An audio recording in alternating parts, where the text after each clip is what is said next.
Hey yo yo yo, salut les turfeuses, salut les turfeurs, bienvenue pour un nouveau pronostic de Benoît Requin. Ok, place au pronostic du quintet du dimanche 19 février, direction Paris-Vincennes pour le prix d'As, trop attelé, 2700 mètres, 16 partants en réunion, une course 4, indice de confiance 3 sur 5.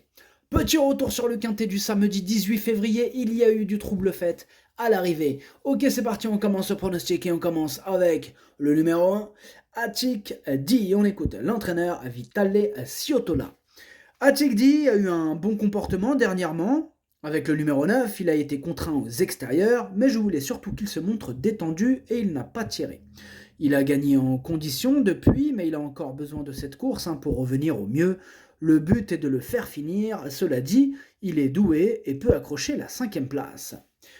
Eh bien, ce numéro, je ne l'ai pas retenu tout simplement.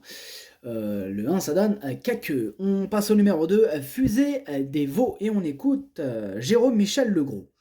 Fusée des Veaux s'est montrée fautive au début de la descente le 8 février après un départ rapide pour effacer son numéro 7. Elle doit impérativement courir à l'économie. Face au mal et aux 7 ans, elle aura fort à faire. Pour autant, elle est sérieuse, elle a bien tenu sa partie cet hiver, sans marge de manœuvre. Ici, elle visera la 5e place. Eh bien, ce numéro 2, je ne l'ai pas retenu, mais il est en plein milieu de ma petite liste des possibles troubles faits, donc méfiance quand même. Ce numéro 2, ça donne Kiken. On enchaîne avec le numéro 3, Gendréen, et on écoute Alexandre Abrivard. Gendréen se serait certainement imposé la dernière fois s'il avait pu trouver le passage plus tôt.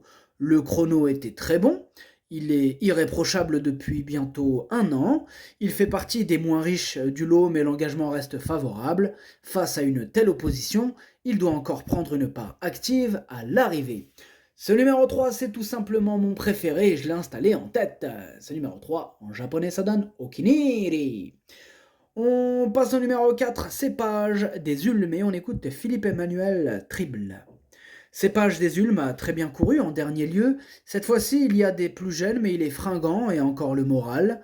Il faut qu'il ait un parcours caché. Si cela se passe bien, il va finir vite et j'en attends une bonne performance. Eh bien, moi, ce numéro 4, il me plaît bien. Bon, je l'ai gardé vraiment en toute fin de combinaison. J'en ai préféré d'autres avant lui, mais je l'ai quand même retenu, c'est lui le 8e de mon pronostic. Ce numéro 4, Hati. On passe au numéro 5, Apple with Us, et on écoute Alexandre Abrivard. Apple with Us avait gagné à l'issue d'un déroulement de course très favorable fin décembre. Depuis, elle n'a pas toujours bénéficié de bons parcours. Dernièrement, elle s'est retrouvée trop loin par le jeu des relais. Sa forme n'est pas à mettre en doute. Alors certes, le lot est bien composé, mais elle est capable de suivre tous les trains, et elle ne me surprendrait pas en accrochant une petite place. Ce numéro 5, pareil, je l'ai retenu en bout de combinaison. Ce numéro 5, ça donne Nanaï. On enchaîne avec le numéro 6, Carla du Houl, mais on écoute Stéphane Provost. Carla Duholm est à la maison depuis un mois et demi. Elle travaille très bien le matin. Il ne lui reste qu'un mois et demi à courir, mais elle est capable de réaliser un bon mois de mars. Ici, l'objectif est de prendre nos marques en compétition. Ses chances sont très limitées, mais elle est encore capable de prendre de l'argent avant de tirer sa révérence. Ce numéro 6, je ne l'ai pas retenu. Le numéro 6, Caqueux. On enchaîne avec le numéro 7, Gali du Goutier. On écoute Thierry Duval d'Estaing. Gali Dugoutier a très bien fini dernièrement après avoir trouvé l'ouverture tardivement. Il faut lui masquer l'effort, ce qui comporte des aléas. Elle est restée au top et l'engagement est favorable, même si elle affronte quelques sérieux clients. À l'issue d'un bon déroulement de course, elle devrait logiquement terminer dans le quintet. Eh bien, ce numéro 7 me plaît bien, je l'ai gardé en 5e position. Le numéro 7, Doi. On passe au numéro 8, Great Tigress, et on écoute Jean-Luc Bijon. Great Tigress a l'air bien et l'engagement est bon, il faut impérativement la cacher. Si tout se déroule comme souhaité, elle peut être dans le quintet gagnant. Alors, ce numéro 8 a le défaut de ne pas briller par sa régularité. Maintenant, voilà, c'est un peu tout ou rien avec lui. Moi, j'ai pris le risque de ne pas le retenir, mais maintenant, ça reste quand même lui mon gros regret, étant donné que c'est mon cheval de complément. En cas de non partant, attention, possible cassage en vue. Donc, tout ou rien. Ce numéro 8, ça donne Kokai.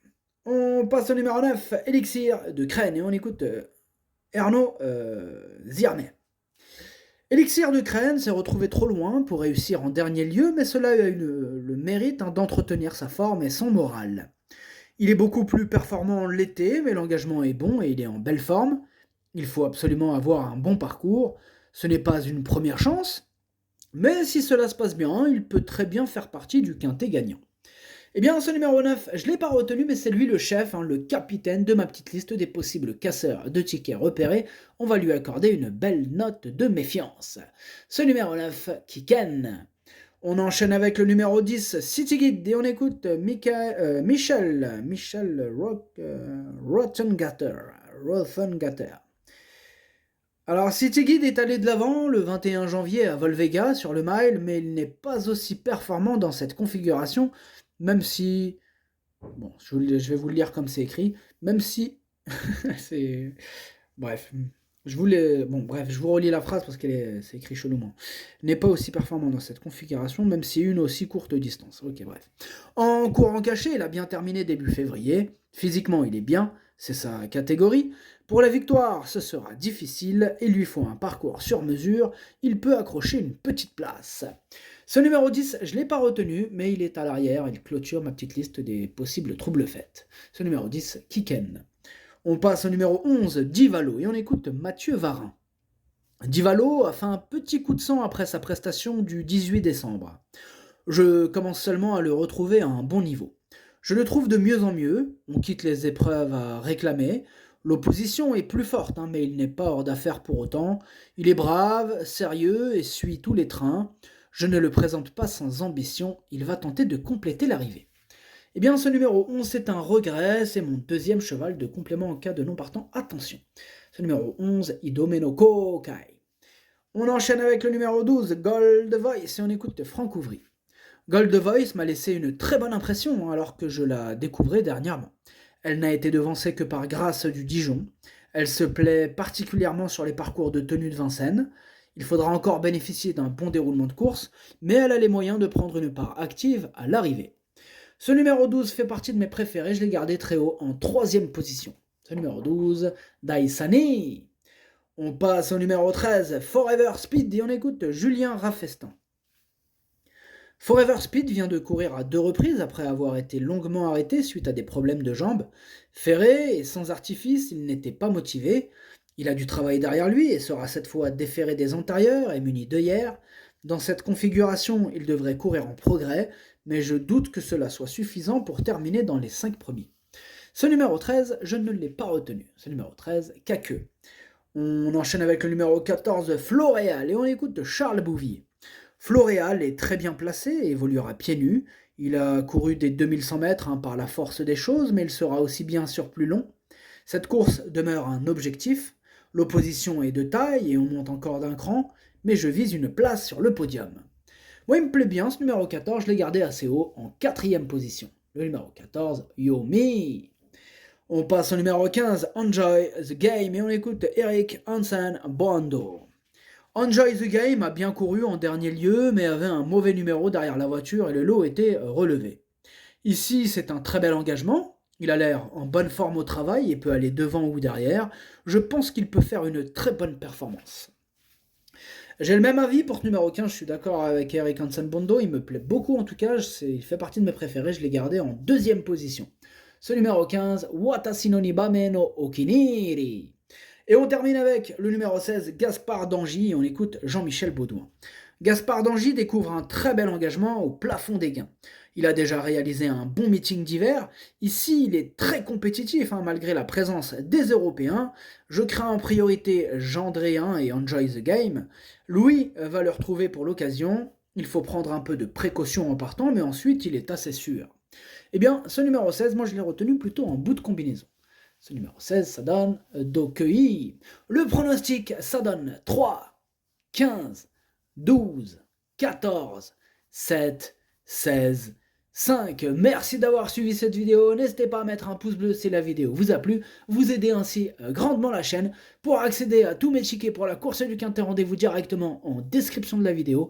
À jouer avec modération. Bonne chance. Chopez-le-moi. Ciao.